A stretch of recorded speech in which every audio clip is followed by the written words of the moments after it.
The crux of this indictment, which U.S. Attorney Scott Brady will describe in more detail, is the GRU's targeting of the World Anti-Doping Agency, the U.S. Anti-Doping Agency, and the Canadian Centre for Ethics in Sport, which is Canada's anti-doping body. The GRU did so in response to the efforts of anti-doping officials' exposure of Russia's systematic and state-backed athlete doping program.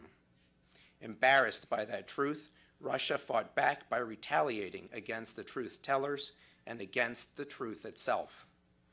The results of Russia's hacks, however, weren't just felt by the anti-doping officials or their agencies.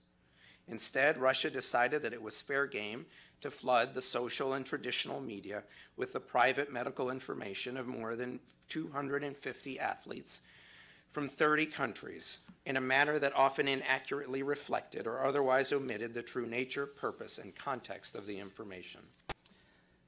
But these bad actors carried out retaliatory attacks to further other Russian interests as well.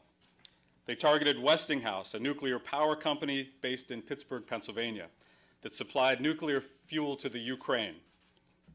They targeted the Organization for the Prohibition of Chemical Weapons, which was investigating the use of chemical weapons in Syria and the poisoning of a former GRU officer and his daughter in the UK.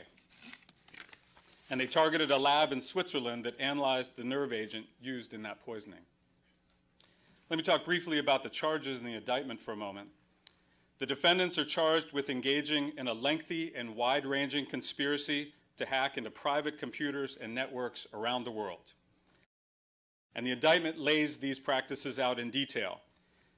The MO of the GRU cyber units, the use of spear phishing campaigns, the use of DDoS attacks, the deployment and command and control of malware in networks, the creation of spoof domains, the use of cryptocurrency to mask sources, the creation of a false hacktivist profile, Fancy Bear, to publish stolen data, and the role of on-site or close access teams to hack hotel Wi-Fi and steal officials' network access information.